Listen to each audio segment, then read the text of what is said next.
ரதியக்கா அடுப்படியில் அக்கா எப்படி புதினா வந்து அக்கா நம்ம வாங்கி இன்றைக்கி புதினா வாங்கி எல்லாம் எடுத்துட்டேன், இலையெல்லாம் எடுத்துட்டேன். இந்த காம்பு வந்து எப்படி அக்கா நட்டு வச்சுட்டு உங்களுக்கு புதினா கீரையை தான் காமிச்சிருக்கேன்.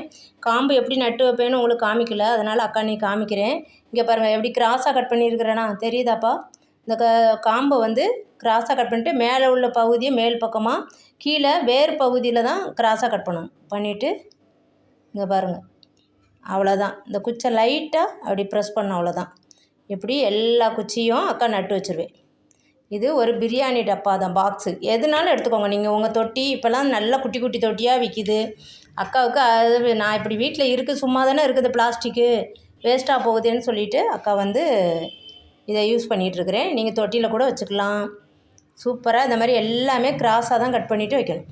இந்த மேல் பகுதி நம்ம ஆஞ்ச இந்த மேல் பகுதி மட்டும் மேலே இருக்கணும், வேர் பகுதியில் தான் நம்ம கிராஸாக கட் பண்ணணும். இந்த வேர் பகுதி பாருங்கள், கிராஸாக கட் பண்ணியிருக்கேன் பாருங்கள், அவ்வளோதான். இதை வந்து நம்ம இப்படியே நட்டுறோம். கொஞ்சமாக ரொம்ப அமைக்கலாம் மண்ணை இது பண்ண வேணாம். நான் மண் ஏற்கனவே அக்கா உரம் எல்லாம் போட்ட மண்ணை நல்லா தண்ணி தெளித்து ரெடி பண்ணி வச்சுருந்தேன். அதனால் அப்படியே இப்போ எல்லா குச்சியும் சொருவிட்டு வரேன்.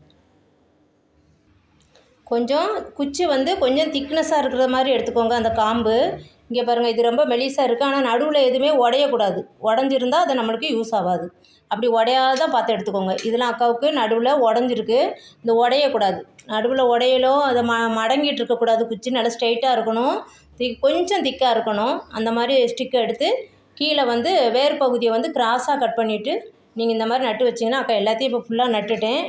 இந்த மீதி குச்சி இதெல்லாம் வேஸ்ட்டு. இதெல்லாம் அக்கா வந்து கொஞ்சம் உடஞ்சிருக்கு, அதனால் வேஸ்ட்டு. இது வந்து ஒரு கட்டு வாங்கினதில் இப்போ நம்மளுக்கு ஒரு 20 டேஸில் புதுசு புதுசு புதுசு புதுசுன்னு வந்துடும் புதினா. அதுக்கப்புறம் அக்கா காமிக்கிறேன். இங்கே பாருங்கள் எப்படி இருக்குன்னு பாருங்கள். நல்லா நட்டு வச்சுட்டு டெய்லி லைட்டாக தண்ணி தெளித்தா போதும். மார்னிங்கும் ஈவினிங்கும் லைட்டாக தண்ணியை மட்டும் தெளித்து விடுங்க. ஆனால் கொஞ்சம் உரம் உள்ள மண்ணாக எடுத்துக்கோங்கப்பா, நல்லா சூப்பராக வந்துடும். தேங்க்யூ. நம்ம வீட்டிலே புதினாவை செஞ்சு அதை எடுத்து சாப்பிடும்போது அதனுடைய